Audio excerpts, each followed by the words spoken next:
Agora eu quero mudar de assunto porque o ministro das Relações Institucionais, Alexandre Padilha, reagiu aos projetos anti-STF que foram aprovados na Comissão de Constituição e Justiça da Câmara dos Deputados na última semana, aqueles que você acompanhou ao vivo aqui no nosso 3 em 1.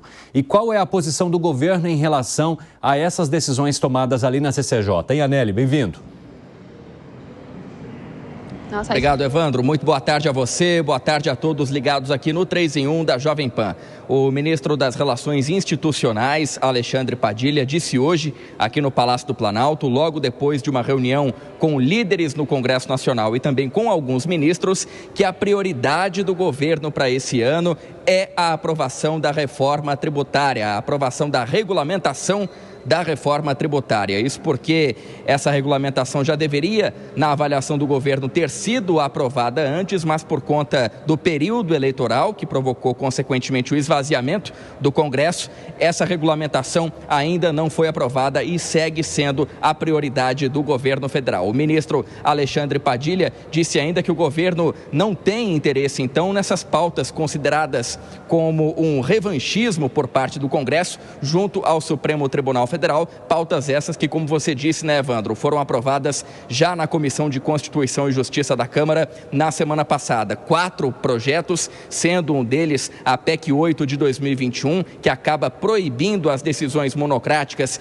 que suspendem decisões do presidente da República, do presidente do Senado, do presidente da Câmara dos Deputados, também propostas legislativas, e uma outra dessas 4 medidas que foram aprovadas já na CCJ é justamente a proposta de emenda à Constituição já desse ano, que acaba fazendo com que o Congresso Nacional tenha poderes de vedar uma liminar, de cancelar uma liminar, então, que na avaliação dos legisladores extrapole todas as competências do Supremo Tribunal Federal. Nesse contexto, Alexandre Padilha falou que o interesse do governo não é com essas propostas junto ao Congresso Nacional, mas sim com as propostas que ajudam no crescimento do país, a exemplo da própria regulamentação da reforma tributária.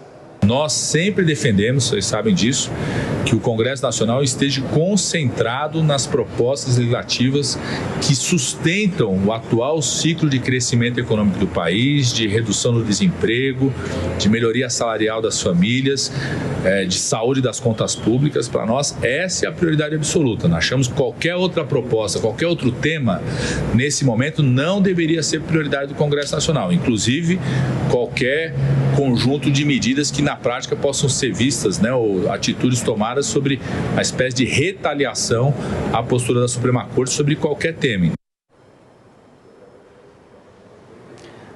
A gente relembra que o Congresso Nacional tem, de certa forma, ampliado junto ao Supremo Tribunal Federal essa guerra entre os poderes, principalmente por conta de uma insatisfação de grande parte dos deputados federais e senadores por decisões que acabam, então, extrapolando as competências do Supremo Tribunal Federal na análise, obviamente, desses legisladores, desses congressistas. A gota d'água em toda essa situação foi em agosto, quando o Supremo Tribunal Federal acabou suspendendo o repasse de emendas parlamentares por conta da falta de transparência. Evandro. Muito obrigado pelas informações, André Anelli. Bom trabalho para você. Ô, Fábio Piperno, como é que você vê o posicionamento do governo federal em relação a esse pacote que foi discutido ali na CCJ? Eu acho que o pacote é muito ruim, já fiz críticas em relação a ele.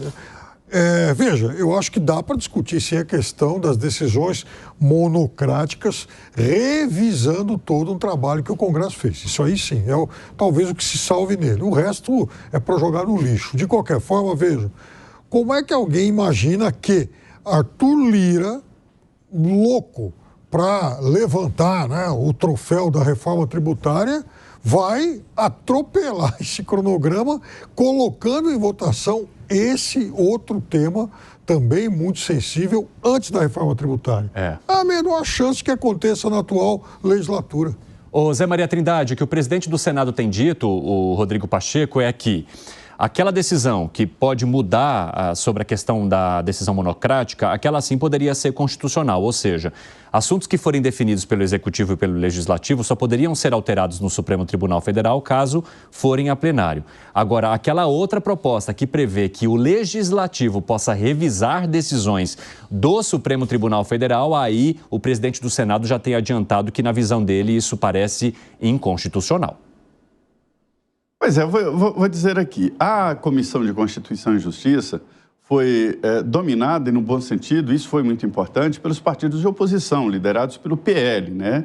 Que elegeu a presidente, a deputada Caroline de Toni, que fez um bom trabalho, colocou na fila projetos importantes e chamou a atenção para projetos que seriam esquecidos nas gavetas intermináveis do Congresso Nacional. Mas colocou na pauta esse projeto e chamou a atenção para a regulamentação e a relação com o Supremo Tribunal Federal. Todos os partidos dizem que o ponto principal desse debate sobre a eleição dos presidentes da Câmara e do Senado é esse: a independência do Congresso Nacional e a possibilidade do Congresso Nacional votar uma lei, aprovar uma lei e ver a lei valer, né? Não se pode admitir que um ministro derrube toda a trabalheira do Congresso Nacional.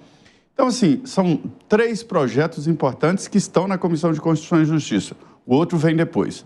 O primeiro é esse, de que um ministro sozinho não poderia derrubar uma decisão de poder.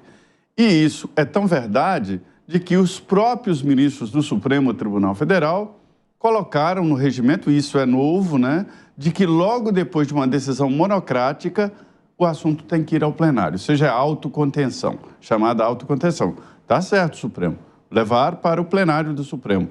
Mas os deputados e senadores podem sim mudar a Constituição nesse sentido. Não adianta só mudar o regimento interno do Supremo, mas mudar a Constituição. Já esta emenda que torna o Congresso uma espécie de revisor do Supremo Tribunal Federal, aí há uma dúvida, né? Primeiro, o Congresso não é preparado para decidir sobre decisões jurídicas, né? Isso é uma função do Supremo. E aí, quando o ministro fala, a dúvida está lá entre as cláusulas pétreas, são várias, entre os direitos individuais e a separação de poderes. Aí entendem os ministros do Supremo de que esta atinge a separação de poderes. Agora, a terceira que está na fila, e nós vamos falar depois da aprovação, e deve ser aprovada, é a que dá anistia aos condenados e processados pelos atos do dia 8.